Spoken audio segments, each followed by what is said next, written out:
Saludos amigos, llegamos a la hora del programa Salvación en Señales sin Símbolos y soy Dalia Dinsi dándole la bienvenida junto con los panelistas del mismo.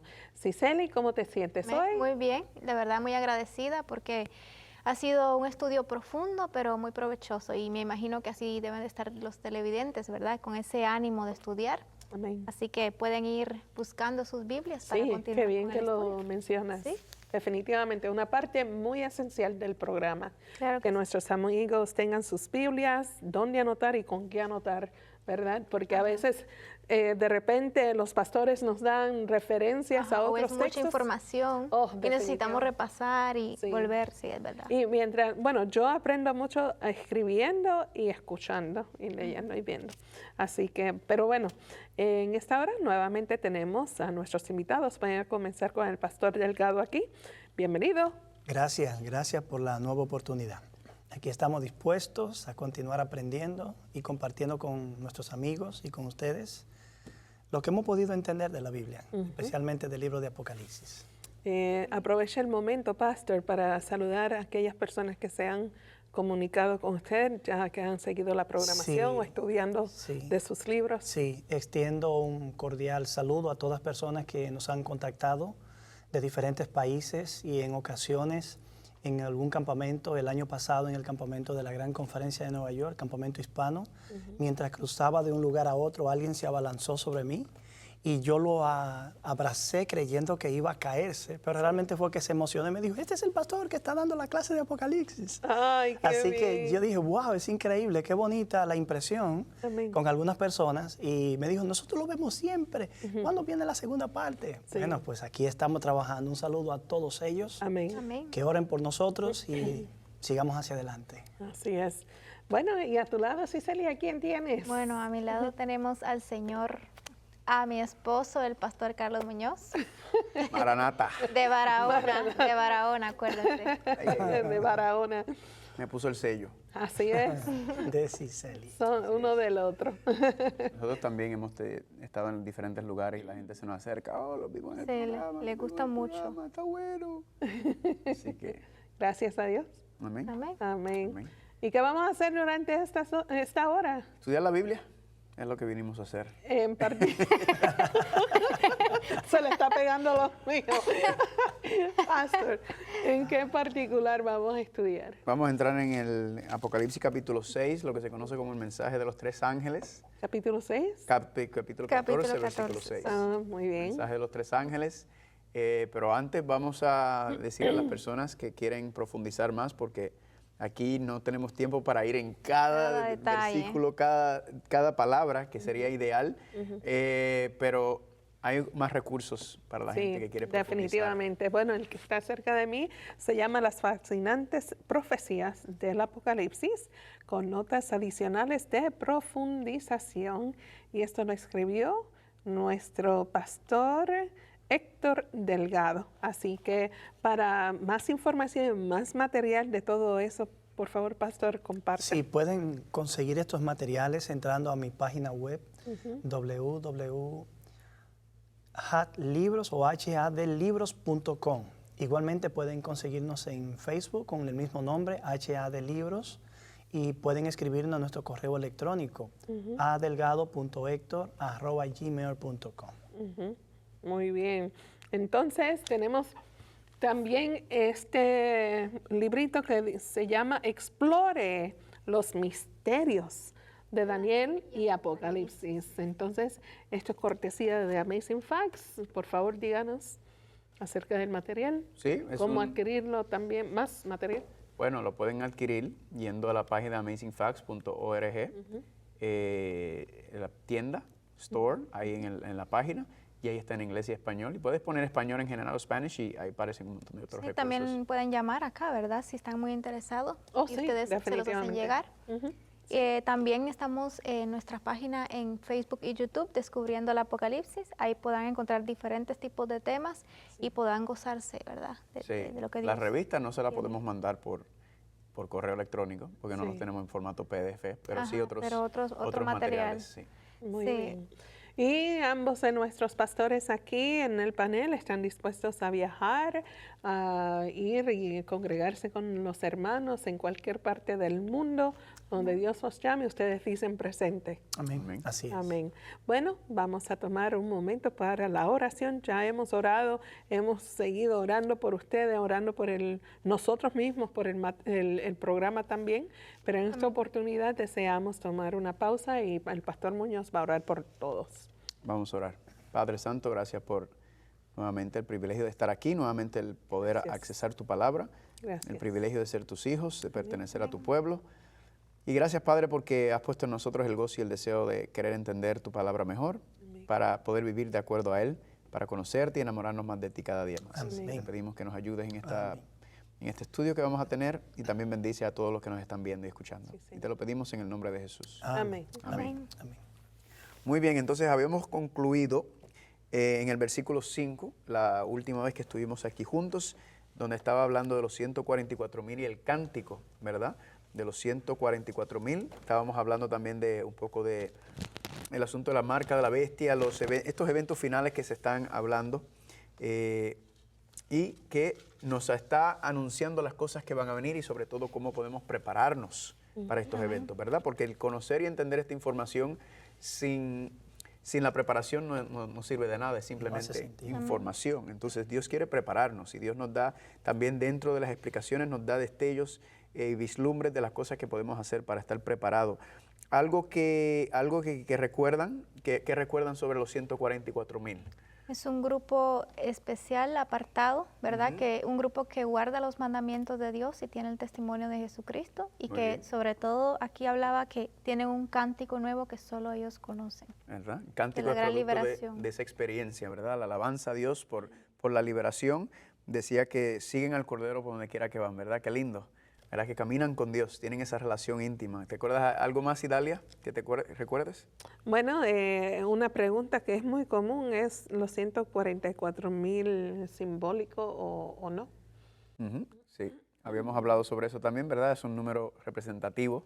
El grupo es literal, un número representativo sobre ese ejército de Dios que va a estar en los tiempos finales, dando la batalla en la guerra del Armagedón. Sí, lo que me encantó es saber que todo el mundo tiene una oportunidad de sentarse con el Cordero, ¿verdad? Amén. Porque el amor de Dios es suficiente, su gracia es suficiente para todos nosotros.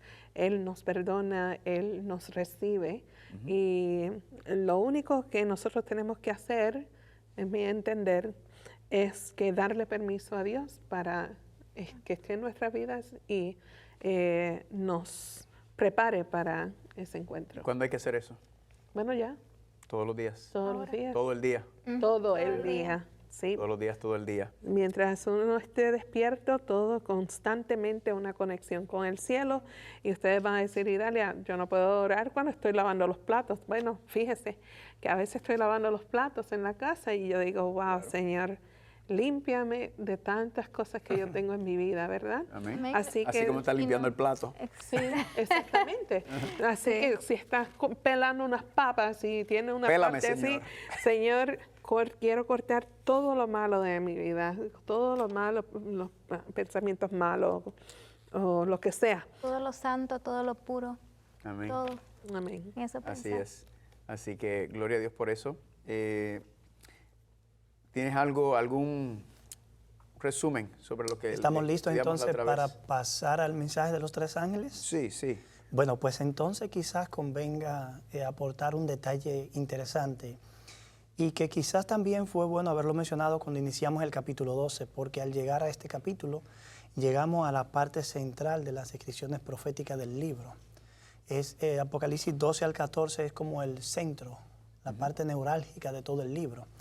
Y es interesante notar que la primera parte hasta ahí está concentrada más en la deidad. Recibe adoración tanto el Padre como el Hijo, pero se menciona el Espíritu Santo en más de una ocasión. Así que estos 3 grandes agentes predominan en la primera parte del libro. Pero cuando llegamos al capítulo 12 al 14, entonces encontramos una falsa trinidad, que es la que predomina. Sin dejar de mencionar lo que Dios está haciendo, estos capítulos se concentran en los poderes opresores. Y llegamos a una sección que los intérpretes han definido como los motivos falseados. Es decir, tenemos un dragón que falsea a Dios el Padre, una bestia que surge del mar que falsea el ministerio del Hijo, y tenemos una bestia que sale de la tierra haciendo descender fuego del cielo que falsea el ministerio del Espíritu Santo. Por consiguiente, ante esta realidad, entramos en una sección donde predominan las acciones de la falsa Trinidad. Así como el Padre da toda gloria al Hijo, comparte con él su trono, el dragón está compartiendo con la bestia su trono y le da su grande autoridad. Así como el Espíritu Santo glorifica al Hijo y llama la atención de los habitantes del mundo hacia el Hijo, la bestia que sale de la tierra hace que los habitantes de la tierra adoren a la bestia que sale del mar. Estamos aquí ante los motivos falseados. Estas tres potencias son como una réplica, una parodia, una réplica cómica, graciosa de las realidades de la Trinidad en el plan de la redención. Amén. Y obviamente estamos llegando también a este punto es importante que quiero decir ahora. Cuando vemos Apocalipsis 12 al 14, encontramos otro elemento determinante. Ustedes recuerdan que cuando salimos de las trompetas llegamos a Apocalipsis 11, 19. Recuerdan que leímos allí que el arca del pacto fue abierta, el santuario permitió que el arca del pacto fuera abierta, y eso implica que la atención de lo que viene de ahí en adelante tiene estrecha asociación con lo que ocurre en el lugar santísimo, pero también tiene que ver con los mandamientos de Dios. La adoración falsa y la adoración verdadera son elementos de discusión en Apocalipsis 12 al 14. 8 veces entre el capítulo 12 al 14 se menciona la falsa adoración. Increíble, 8 veces, de manera que el elemento aquí es la adoración. La adoración. Y vamos a ver que el mensaje del primer ángel precisamente llama a los habitantes de la tierra a adorar al verdadero Dios. Amén. De manera que tenemos todo un escenario bien complejo delante de sí, pero bien definido. Y para concluir, diríamos que la obediencia del remanente a los mandamientos de Dios delimita la calidad de la adoración que ellos estarán ejerciendo hacia Dios. Así que el tema de los mandamientos de Dios es vital en toda esta sección. Muy bien. Entonces, vamos a empezar en el versículo 6, ¿verdad? Empezamos del 1 al 5 con los 144,000 y ahora lo que vamos a ver es cuál es el encargo, cuál es la responsabilidad de ese grupo final. ¿Qué es el mensaje que ellos van a estar llevando al mundo durante esta época, cuando se levanten, ¿verdad?, estos poderes, cuando estemos llegando ya en estos momentos finales de la tierra?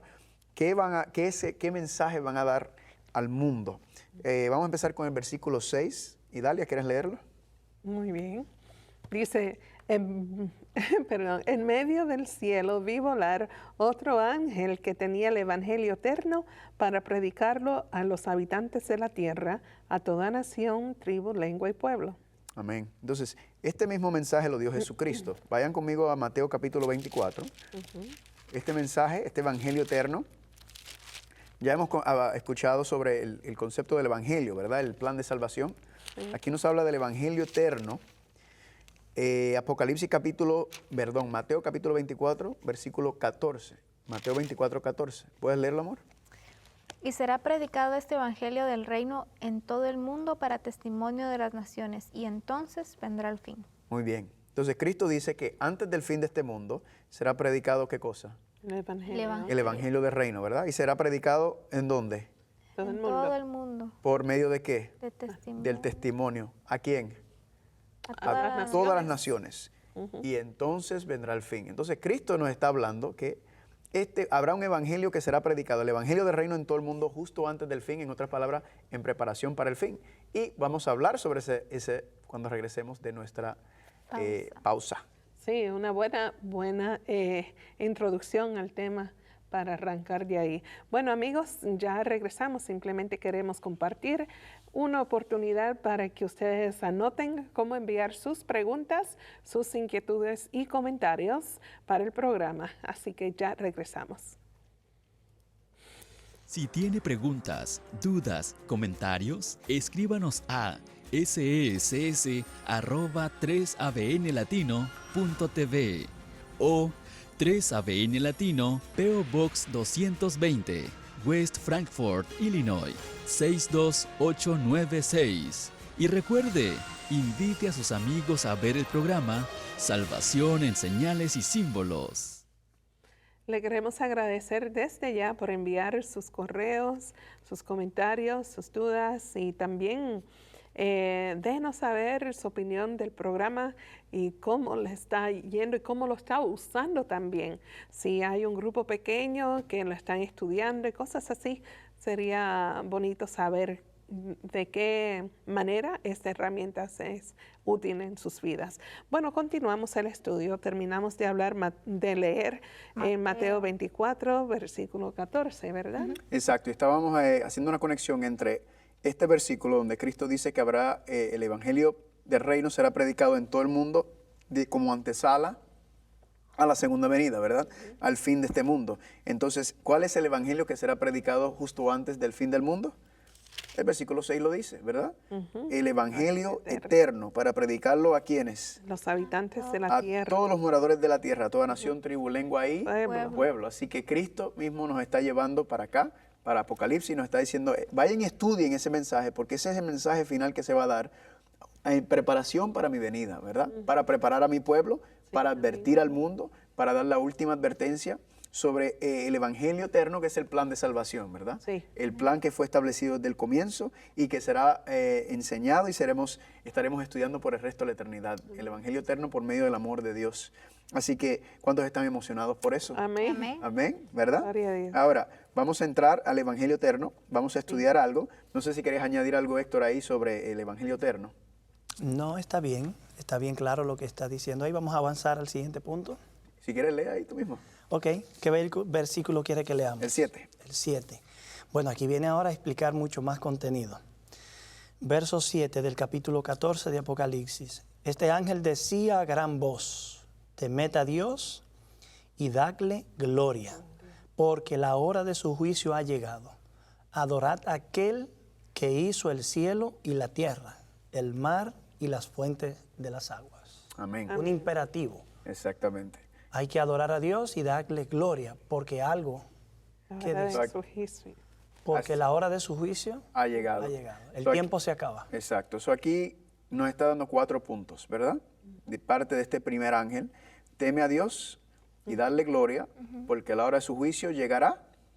Ha llegado. Ha llegado. Y adorad a aquel que hizo el cielo, la tierra, el mar y las fuentes de las aguas. Vamos a empezar con la frase temed a Dios. Temed a Dios. ¿Dios quiere que le tengamos miedo? No. ¿Ustedes quieren que, y Dalia, tú que eres madre, y Héctor, ¿ustedes quieren que sus hijos le tengan miedo? No. No. ¿Qué es lo que ustedes quieren? Respeto. Respeto, ¿verdad? Honor, darle su lugar, su respeto y su lugar, ¿verdad?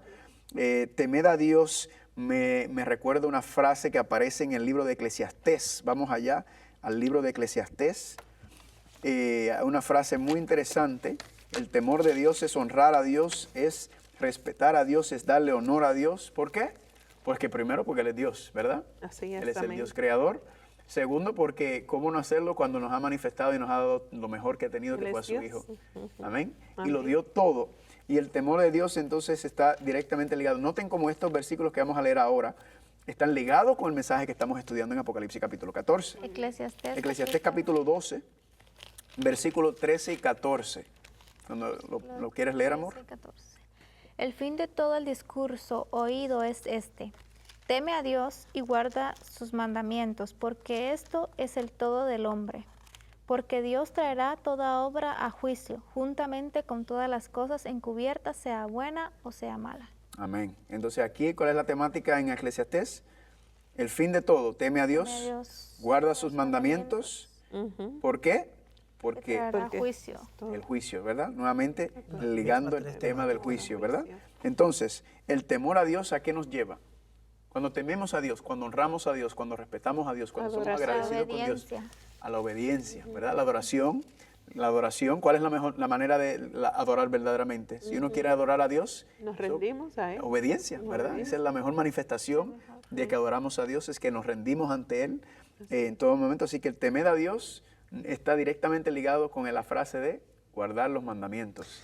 Y el temor a Dios está asociado como a un entendimiento de la grandeza de Dios. Por ejemplo, en Éxodo capítulo 20, Cuando Dios terminó de proclamar los 10 mandamientos, el tema del temor reaparece. Sí. Y aquí el temor y los mandamientos y la manifestación de la grandeza de Dios están asociados. Verso 18 hasta el 20 leemos que... Éxodo, vamos a ir allá. Éxodo 20. capítulo 20, Ajá. versículos 18 hasta el 20. Es interesante esta narración porque nos ayuda a nosotros a entender que los mandamientos de Dios solo pueden ser guardados en la medida que nosotros entendemos la grandeza y la majestad. Amén. Gloria a El Dios. temor a Dios solo puede existir en un corazón que aprecia la majestad y la grandeza de Dios. Dice, todo el pueblo observaba el estruendo, los relámpagos, el sonido de la bocina y el monte que humeaba. Al ver esto, el pueblo tuvo miedo y se mantuvo alejado. Entonces dijeron a Moisés, habla tú con nosotros y nosotros oiremos, pero no hable Dios con nosotros para que no muramos. Y Moisés respondió al pueblo y dijo, no temáis, pues Dios vino para probaros, para que su temor esté ante vosotros y no pequéis. Gloria Así a que Dios. es interesante, no temáis, pero Dios vino para que ustedes teman. Entonces, ¿debemos temer o no temer? Bueno, lo que debemos tener es el temor correcto, no el temor de miedo que me De huir. induce a alejarme A de huir, Dios, a exacto. huir de la presencia de Dios, sino el temor reverente que resiste la grandeza de la presencia divina, pero se somete en humilde Obediencia. sentido de gratitud y adoración y obediencia, Y note como dice también aquí, para que no pequéis. para que no pequéis. El pecado que es Transgresión de transgresión de la ley. Nuevamente, entonces, ¿verdad? Resaltando. En otras palabras, que no pequen, en otras palabras, para que vivan de acuerdo a estos Para que principios. no violen los mandamientos. ¿Verdad? Para que vivan de acuerdo a estos principios que nos protegen del pecado. La ley como el diagnóstico nos enseña el pecado, ¿para qué? Para que no te acerques, para que no, para que lo podamos identificar y sacarlo de nuestra vida, ¿verdad? Como nos hace tanto y tanto daño. Así que el temor de Dios, el honrar a Dios, el respetar a Dios, el obedecer a Dios, significa entonces que en los tiempos finales, cuando este mensaje se está dando, porque esto es verdaderamente, estos mensajes, este primer ángel del versículo 7, es un llamado a restaurar estos 4 principios en cierta manera, ¿verdad? Porque sí.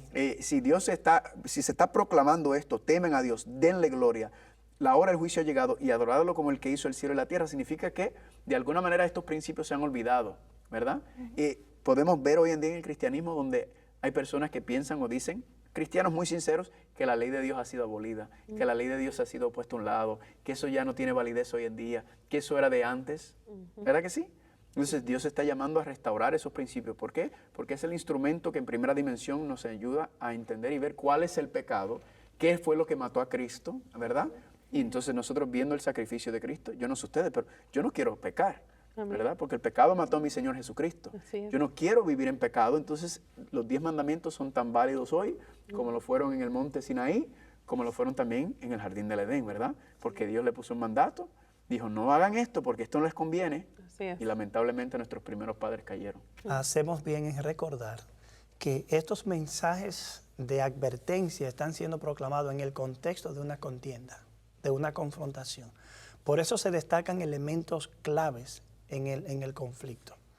El elemento de la adoración, el elemento de la obediencia, el elemento de la sumisión y del llamado a glorificar a Dios. Así que el llamado es directo en un contexto específico. En medio de esa gran controversia de adoración, falsa adoración y de desobediencia a los mandamientos y de obediencia a los mandamientos por otro lado, está el llamado hecho. Amén. Amén. Teme a Dios y darle gloria. gloria, ¿verdad? ¿Cómo podemos nosotros darle gloria a Dios?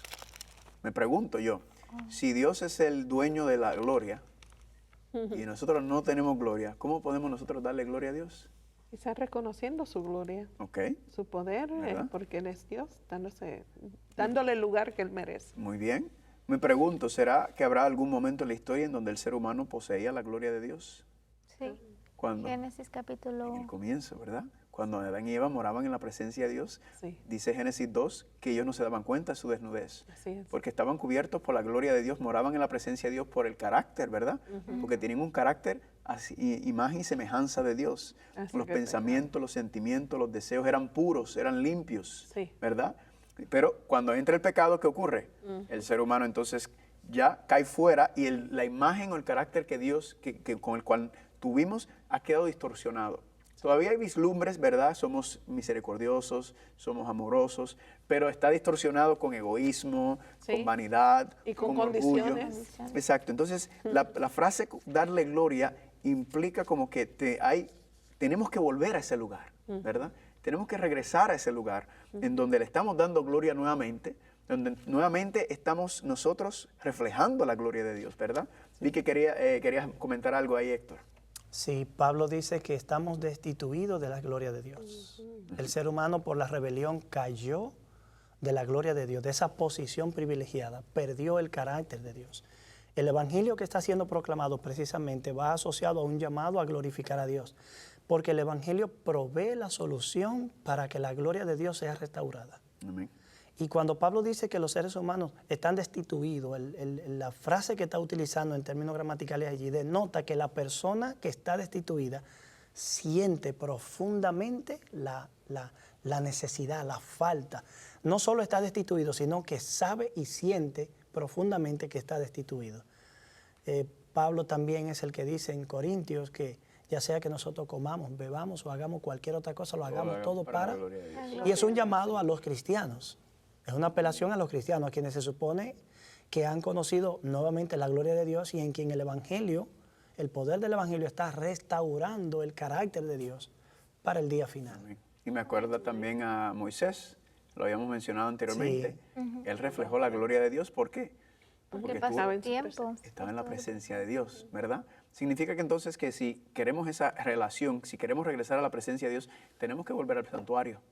Sí. ¿Por qué? Porque ¿dónde está la presencia de Dios? En el santuario. En el santuario. ¿En el lugar? Santísimo. Santísimo. Entonces el santuario, si nos damos cuenta, nos enseña el camino para regresar a la gloria de Dios. Amén. Por ejemplo, Jesucristo dijo en Juan capítulo 14, dice, yo soy el camino, la verdad y la vida. Yo soy el camino, ¿dónde? Nadie viene al Padre sino por mí. Entonces el santuario nos da los pasos, nos enseña los pasos que debemos de dar para regresar a la gloria, a la presencia de Dios. Amén. Nuevamente siguiendo esos pasos, entonces entendemos que este proceso de la santificación, ¿verdad? El pasar tiempo con el Señor restaurándonos por medio de este caminar. Ahora entramos en una frase interesantísima, porque la hora de su juicio ha llegado. Pero antes de eso, pregunta. Hay personas hoy en día, hay cristianos sinceros que cuando vienen al Señor piensan, acepté al Señor y ya, me quedo como estoy, ¿verdad? No tengo que preocuparme de nada, el Señor ya resolvió todo. Tal y como yo me pongo el cinturón y pongo el carro en cruise control y a esperar a que el Señor se vaya. ¿Verdad que sí? Esto nos enseña que no, que venimos al Señor como somos, pero no nos podemos quedar ahí. Tenemos que dejar que Él haga su obra en nosotros, porque no va a haber nada impuro en la presencia de Dios. Por lo tanto, todos esos rasgos de la carne, todos esos deseos de la carne tienen que ser extirpados por medio del poder del Espíritu Santo, lo que se llama el proceso de la santificación, ¿verdad? La santificación. Y esto entonces nos liga con la próxima frase, porque la hora de su juicio ha llegado. Ay, candela. La hora del juicio ya llegó.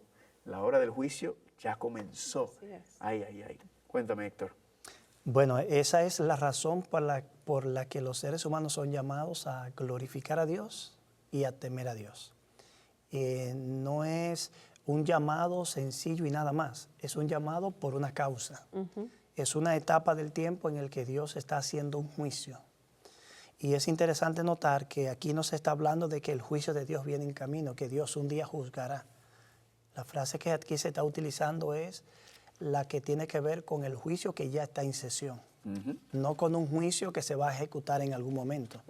Así que el llamado es puesto que Dios ya está juzgando, entonces glorifiquen a Dios y teman a Dios. Ustedes recordarán que cuando estudiamos Apocalipsis 11, el versículo 1 hablaba de una vara de medir, que estaba midiendo el templo, estaba midiendo los adoradores. Estamos llamados, aquellos que son llamados a glorificar a Dios y a temer a Dios, se le dice eso porque el juicio ya empezó. Así que los santos no quedan excluidos del juicio, como alguna persona ha supuesto. De manera que medir el templo, medir los adoradores, implica una obra de restauración, que lo logra el Evangelio, y una obra de juicio también, que es la razón por la cual se debe temer y glorificar a Dios. Y vamos a ver este versículo, es importante porque dijiste algo importante que quizás alguna gente se podía preguntar, pero ¿cómo es que el juicio ya comenzó? ¿Verdad? A mí me habían dicho que el juicio era al final, ¿verdad? Cuando dice Mateo 25 que serán separados las ovejas y los cabritos. ¿Cómo es que ahora comenzó? Miren Apocalipsis capítulo 22, esto es un versículo muy importante. Apocalipsis 22, 12 dice, Apocalipsis 22, 12, ¿lo quieres leer, Idalia? Vengo pronto y mi galardón conmigo para recompensar a cada uno según sea su obra. Amén. Significa que Cristo dice, yo estoy pronto por regresar. ¿Y con qué viene en la mano? Él viene ¿Con él? Con Con el galardón. galardón.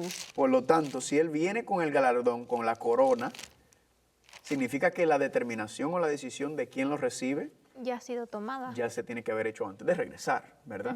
Y entonces inmediatamente pensamos, pero ven acá el juicio que Cristo va a llegar ya con la decisión, la determinación de quiénes son los que van a recibir la corona, nos liga directamente nuevamente al santuario.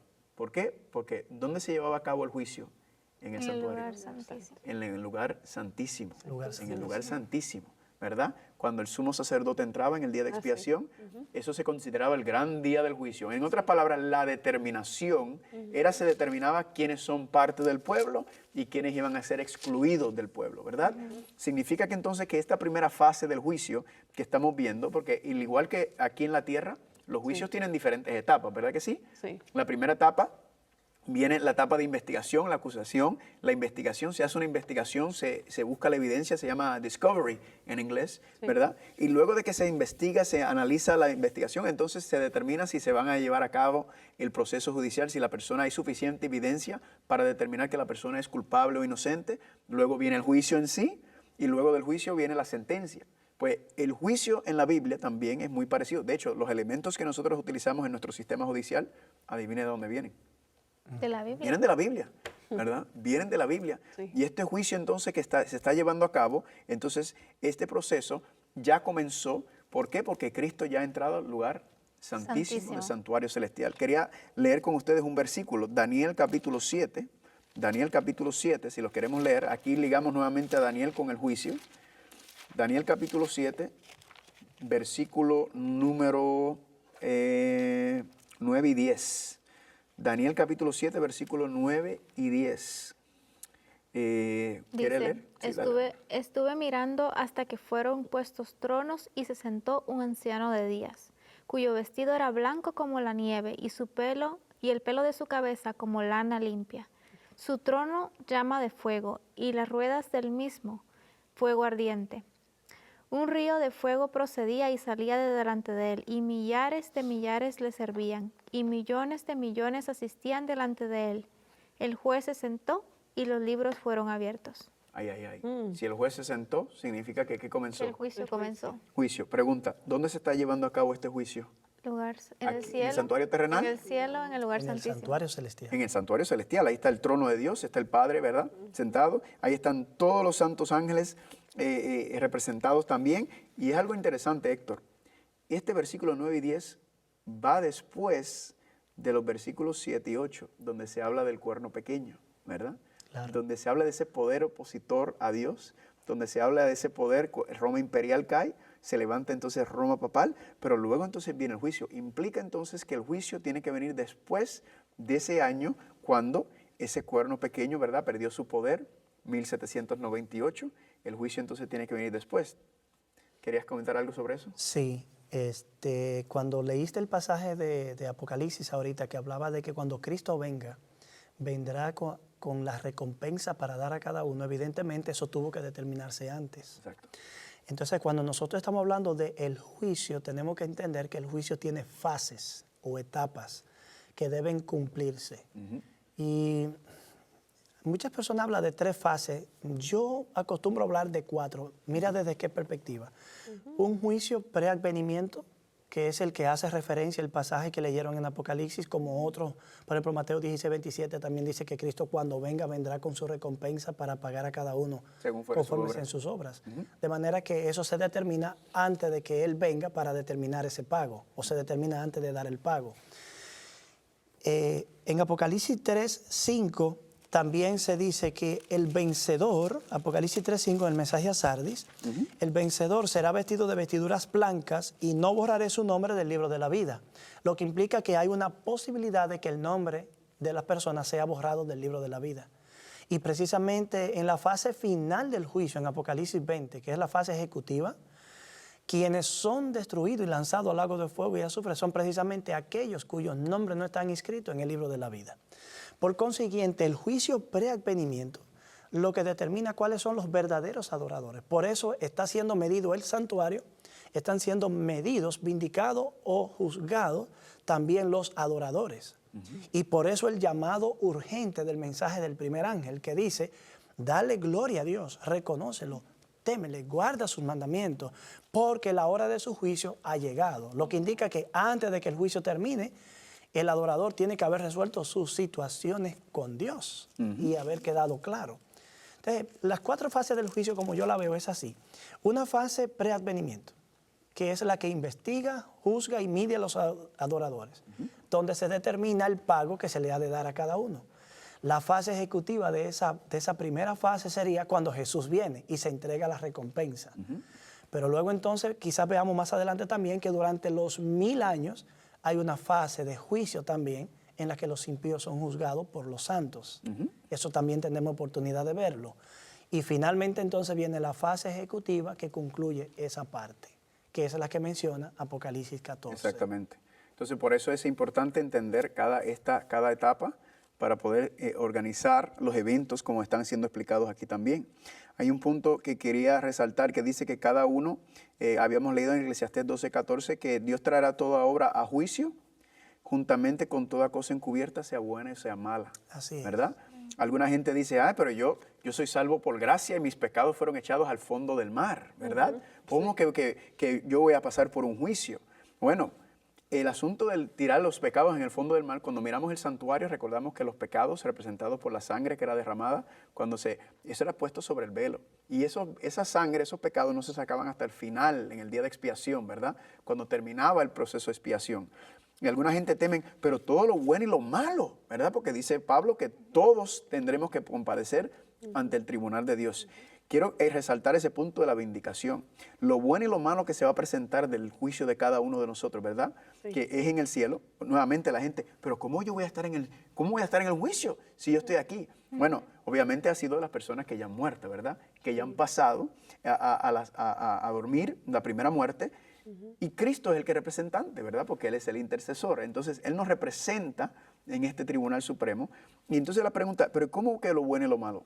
Es porque el juicio no es para condenar, esta primera fase, ¿verdad?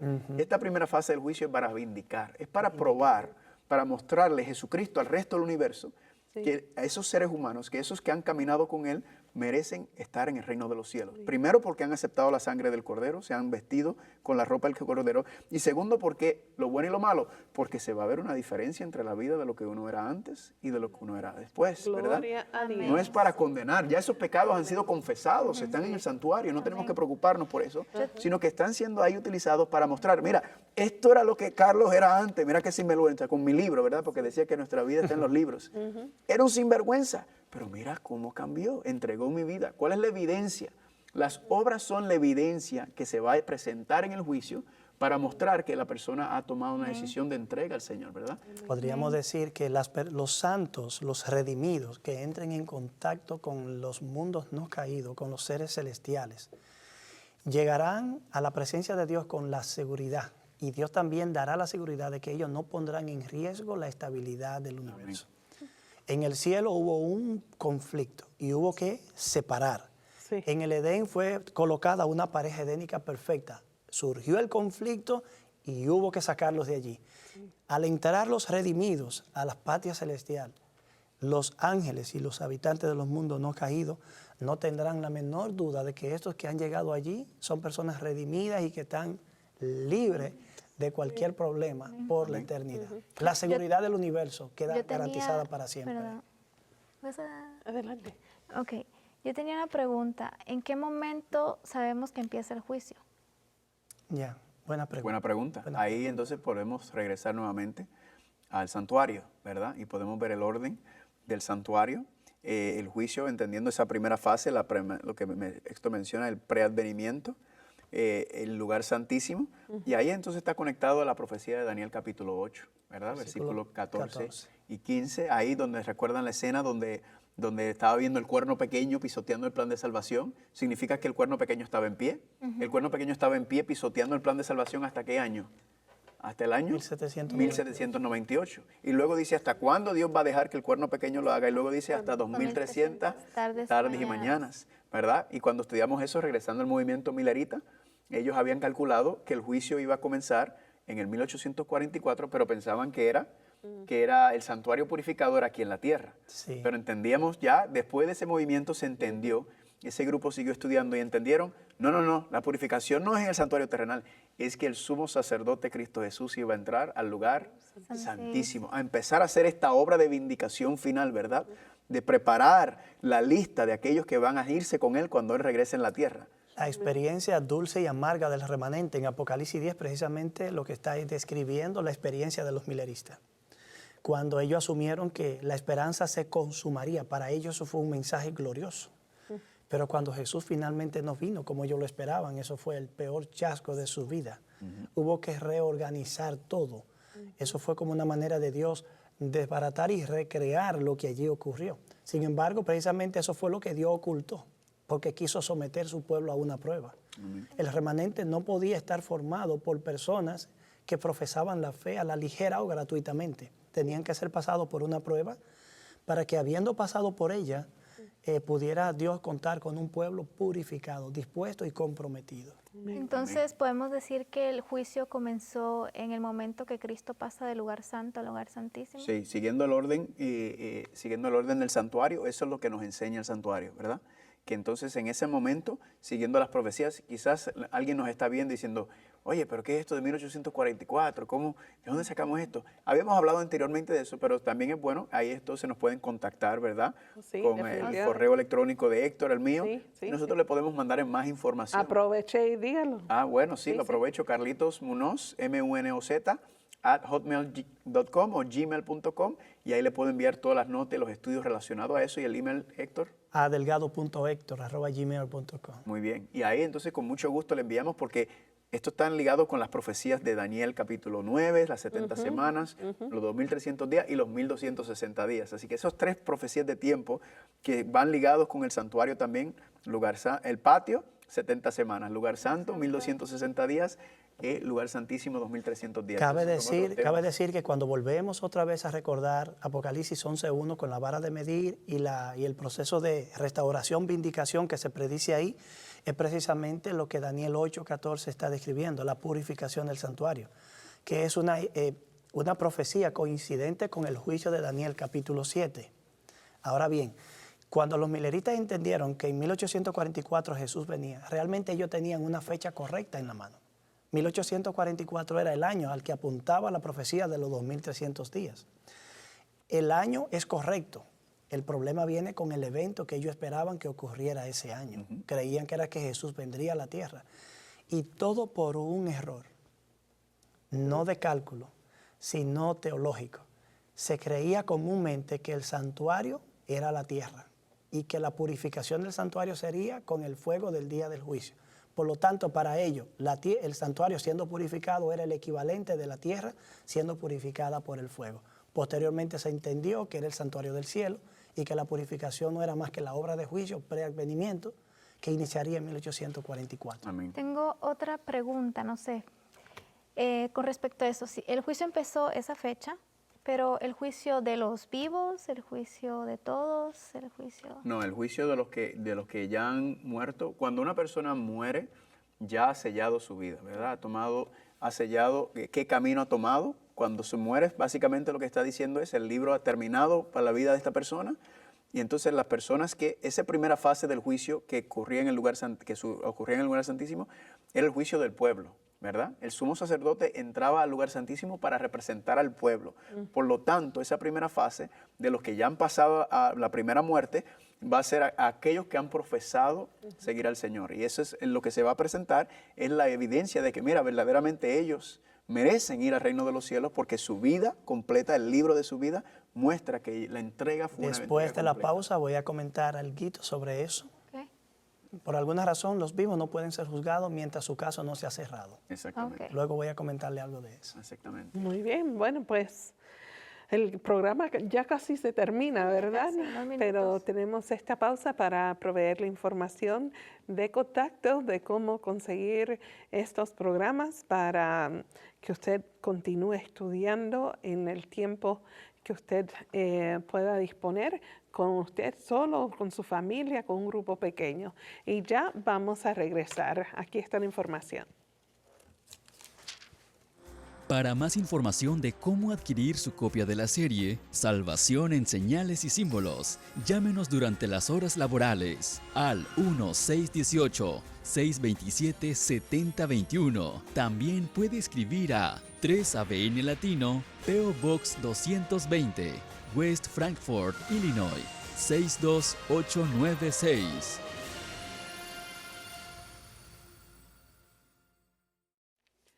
Gracias amigos, gracias y gracias a Dios por la oportunidad que nos da con continuar este estudio. El programa es de 1 hora, así que gracias a Dios que hemos aprovechado los primeros 45 minutos y aquí estamos haciendo como un resumen y unos puntos que usted quería aclarar, ¿verdad? Sí, Cicely preguntó Sí. que si este juicio incluye a los vivos o a los muertos, o a los vivos y muertos.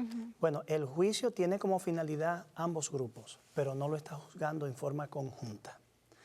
Es evidente que Cristo empieza primero con los muertos, porque esos son casos que ya están decididos. Al ellos morir, su situación ha quedado decidida y sellada. Con los vivos, mientras dure la gracia, sus casos no se han decidido. Con el cierre de gracia, el registro y el caso de ellos queda decidido, y la forma en la que termina su vida, por ejemplo, sellado con el sello de Dios, le permite a Cristo hacer un veredicto de absolución y vindicación final hacia ellos. Terminará con los muertos primero y luego entonces ya tendrá terminado el registro y el caso de cada uno de los que estarán vivos. Los vivos no tienen que temer al juicio porque cuando en el tiempo del fin nosotros pertenecemos a Jesús, seguimos al Cordero. Aunque hemos cometido errores, nosotros nos aferramos a los méritos de Cristo. Estamos conscientes que por nuestra propia cuenta no podemos alcanzar la salvación, pero sus méritos por nuestra fe nos califican para estar en la presencia de Dios. Amén. Y el Evangelio y el poder transformador que tiene nos hará idóneo para vivir la eternidad. De manera que cuando el tiempo de oportunidad y de salvación termine, considerado teológicamente como el cierre de gracia, Cristo podrá emitir un veredicto de absolución y de vindicación final para los redimidos. Y eso es lo que nos ayuda a nosotros a también entender y conocer que la evidencia que se va a presentar es eso mismo que se está hablando, ¿verdad? Se va a ver en la vida de la persona lo que tú mencionas. Se va a ver que la persona Falló. ha consagrado su vida o ha decidido de alguna manera no seguirlo, ¿verdad? Luego los perdidos ellos tendrán, pero la fase de ellos vendrá después, ¿verdad? Después de la venida de Cristo, y eso lo vamos a hablar también un poco más Carlos, adelante. podríamos añadir que quienes le temen al juicio no entienden la clase de abogado que tienen. Exacto. No entienden el Evangelio y de qué el Evangelio los libra y cómo el Evangelio, a través de los méritos de Cristo y la justicia de Jesús, los califica para el cielo aquí, Amén. ahora y en el juicio también. Amén. En la visión de Zacarías, capítulo 3, donde pueden anotarlo, solo lo vamos a comentar por el tiempo, donde Josué está vestido de ropa sucia delante del ángel de Jehová, Satán está a la diestra acusándolo. Miren, hermanos, si por nuestra vida intachable es que creemos que seremos vindicados en el juicio, estamos perdidos. Porque en esa escena, si hay algo que queda claro es que Josué tiene ropa sucia delante del ángel. No hay manera, pero Josué está allí y cuando el ángel acusador, que es Satanás, lo acusa, Cristo ordena quitarle la ropa sucia, cambiarle la mitra que tiene y ponerle una limpia que dice santidad a Jehová. Amén. Y esa ropa blanca y limpia que se le pone representa la justicia de Cristo. De manera que nuestra confianza está puesta en Jesús. Es seguro que nuestros pecados van a salir a relucir, que Satanás va a intentar sacar partido de ellos. Pero Cristo no va a fijarse en esos pecados, sino que va a señalar nuestra confesión, nuestro arrepentimiento y nuestra entrega incondicional a Él. Amén. Acerca de ese punto, quiero compartir un testimonio. disculpen, pero siento la oportunidad. Yo estaba orando un día y estaba estudiando y orando y conversando con Dios y todo. Y yo digo, Señor, por favor, trae a mi memoria aquel pecado, cualquier pecado que yo no me haya arrepentido. Entonces, Él me trajo algo que yo hice, yo no sé, años atrás. Y yo digo, oh, Señor, yo hice eso. Y sentí una paz. Primero, como que me estremecí, como que dice, culpabilidad. Oh, sí, pero Señor, gracias porque tú me has perdonado. Por favor, perdóname, bla, bla, bla. Entonces, Tremendo. Fue algo que sentí en las venas bueno, no sé cómo describirlo. Y yo digo, a eso es que se refiere cuando Dios traerá a nuestra mente esos pecados que necesitamos arrepentirnos de eso. Y cuando se lea eso en el libro del juicio, cuando llegue el juicio, cuando se lea eso en público, va a estar al lado de decir, perdonada. Carlos, sé que quieres ¿Cierto pasar. o no? Claro que sí, claro que sí. En la bondad de Dios está nuestra seguridad, no en algo que Él indireccionalmente hace con nosotros. Carlos, sé que tiene algo que comentar allí, pero yo quiero topar este punto. Yo he conversado con personas que cuando le planteo estas ideas me dicen, pero es que el cristiano no es juzgado. Y me citó alguien esta versión, la nueva versión internacional, cómo traduce el verso de Juan 5:24. Dice, ciertamente les aseguro que el que oye mi palabra y cree al que me ha enviado, tiene vida eterna y no será juzgado, sino que ha pasado de muerte a vida. Yo le dije, ok, con ese pasaje parece ser que no seremos juzgados, por lo tanto el juicio preadvenimiento hay que descartarlo. ¿Y qué tú haces con tantos pasajes que dicen que todos compareceremos ante el tribunal? ¿Para qué compareceremos si no es para ser juzgados? Esta traducción está prejuiciada y refleja la influencia de los traductores bíblicos en ciertos pasajes y cómo presionan ciertos pasajes para que reflejen ciertos prejuicios teológicos. Sí. Por eso es que a la hora de estudiar la Biblia necesitamos ser muy cuidadosos. Sí, amén. En la Reina Valera 95, que es un poco más trazada que la nueva versión internacional, pero que aquí los traductores hicieron un mejor trabajo de traducción, dice, de cierto os digo que el que oye mi palabra y cree el que me envió, tiene vida eterna y no vendrá a condenación. No es que no vendrá a juicio, es que cuando venga a juicio, por cuanto ha creído en el Hijo de Dios, allí están los méritos, entonces no será condenado. Pero de que será juzgado, será juzgado. Pero el creyente que cree en Jesús no le teme al juicio, porque su abogado lo defiende. Romanos 8:1, ¿qué dice? Amén. Para los que están en Cristo Jesús. No hay condenación. ¿Verdad? Por lo tanto, no es que no hay juicio, es que no hay condenación. Y la condenación es la muerte eterna, ya Cristo pagó la muerte eterna, ¿verdad? Entonces, cuando estamos en el Señor, quería comentar sobre lo que tú decías de esa experiencia que tú tuviste, porque es interesante que cuando el sumo sacerdote entraba en el lugar santísimo, en el santuario terrenal, todo el pueblo, dice en Levíticos capítulo 23, que el pueblo estaba afuera del santuario porque estaban afligiendo el alma, ¿verdad? Afligiendo el alma es confesándose, rogando, luchando, diciendo, Señor, si hay algo en mi vida que no me permite estar en tu presencia, si hay algo en mi vida que no me permite crecer en ti, si hay algo en mi vida que no me permite vivir de acuerdo a tu palabra, házmelo ver, házmelo saber para quitarlo, ¿verdad? Se ayunaban ese día porque era una limpieza para saber, Señor, porque sabían que si el sumo sacerdote salía y ellos no estaban a cuentas con el Señor, decía, el que no afligiera el alma será cortado del pueblo, será sacado. Entonces, eso es lo que nos dice a nosotros en estos tiempos, sabiendo que Cristo ha entrado en el lugar santísimo, sabiendo que pronto está por salir del santuario para buscar a su pueblo, ¿qué debemos estar nosotros haciendo entonces? Afligiendo el alma, ¿verdad? Señor, ¿será que mi vida va conforme a tu voluntad? ¿Será que creo que soy un buen cristiano? Señor, Señor, ¿verdad? He sacado demonios, he profetizado en tu nombre, he hecho muchos milagros. ¿Y qué dice Cristo en Mateo 7:21? Apartados de mí, hacedores de maldad. Entonces, aún dentro de los que profesan el nombre de Dios, se hará una separación. Sí. Por eso es que los adoradores en el templo están siendo medidos, están siendo juzgados, porque muchos profesan en vano el nombre del Señor. Y el juicio preadvenimiento precisamente lo que hace es una separación en el pueblo de Dios, entre los que verdaderamente sirven al Señor de corazón y el que verdaderamente está limpio y el que no. Lo mismo que pasaba con los israelitas. no hacía el juicio a alguien más israelita o menos israelita, pero sí diferenciaba entre el justo y el injusto dentro de los israelitas. Sí.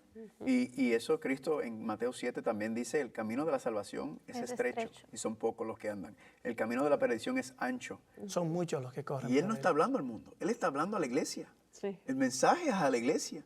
Amén. Lo que nos está diciendo es, no se dejen llevar por los demás. Sí. No se dejen llevar del cristianismo del pastor, ni del anciano, ni de mamá y papá.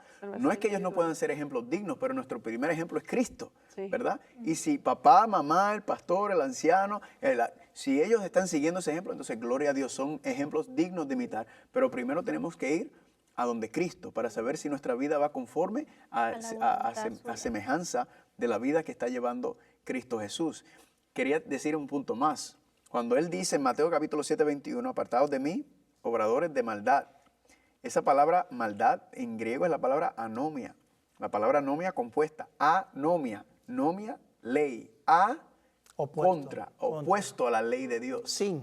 ¿Verdad? Sin ley. En inglés dice the lawless. The lawless. Que significa los que están sin ley. Nuevamente vemos entonces en el concepto del juicio, Cristo dice, yo no los conozco. Ustedes dicen que son mi pueblo, pero han rechazado mi santa ley. Los principios de mi gobierno que están dentro del arca del pacto, debajo del trono de Dios, ustedes han rechazado esos principios que los ayudan a saber lo que es el pecado y lo que es la santidad. Ustedes lo han rechazado. Entonces, podremos ver grandes manifestaciones, regresando al asunto del fuego del cielo que cae, este falso reavivamiento donde hoy en día se ven que las personas están sacando demonios y sanando y curando y todo el mundo tirándose para atrás. Cristo dice, ven acá, pero ustedes están haciendo todo esto, pero algo tan principal y fundamental que es mi santa ley, ustedes lo están rechazando. De hecho, ¿Cómo puedo tanto trabajar el yo ahí? mundo como toda esa masa de personas confundidas está siendo confrontada con este mensaje. Y Dios lo está llamando a hacer una decisión. Una decisión, sí. Amén. Y la Hacer decisión diferencia. está del lado de Dios. Y en esa decisión incluye la ley de Dios. ¿Verdad que sí? Nuevamente, todo es repite y Amplía, repite y amplía, repite y amplía. Así que es fascinante lo que estamos viendo. Nos queda un punto del versículo 6 que se llama adorad a aquel que hizo el cielo, la tierra, el mar y la fuente de las aguas. No nos va a dar tiempo, ¿verdad? Porque ese es otro tema Pero candente. vamos a hacer una promesa aquí. Vamos a continuar en el siguiente programa precisamente con ese punto. Ahí con vamos ese a empezar. puntito. Vamos a seguir, exactamente. Amén. Pero lo que quiero recalcar es que este mensaje que se está predicando aquí fue lo que leímos en Apocalipsis 10:11. Recuerdan que decía, y es necesario que profetices otra vez sobre pueblos, naciones, lenguas y pueblos. Es que este mensaje, familia, este es el mensaje que se está dando en el tiempo final. Este es el mensaje del Evangelio eterno que será predicado a todos los moradores de la tierra. Este es el mensaje que Dios nos ha encargado de dar, este mensaje de advertencia, de preparación al mundo, de que Cristo está pronto por salir del santuario, pronto por venir a buscar a su pueblo y pronto para llevarnos a nuestra casa y nuestra patria celestial. Y Gloria a Dios. Amén. no es tarde pedir perdón a Dios, buscarle su perdón y Él siempre hacer perdona. las paces con Dios Amén. y seguir a Dios. Bueno, amigos, increíble cómo el tiempo se pasa. Parece que empezamos apenas, pero ya Pero hemos estamos en los disfrutado. últimos segundos. Sí, gracias a Dios. Así que les invitamos para la próxima edición de Salvación en Señales y Símbolos.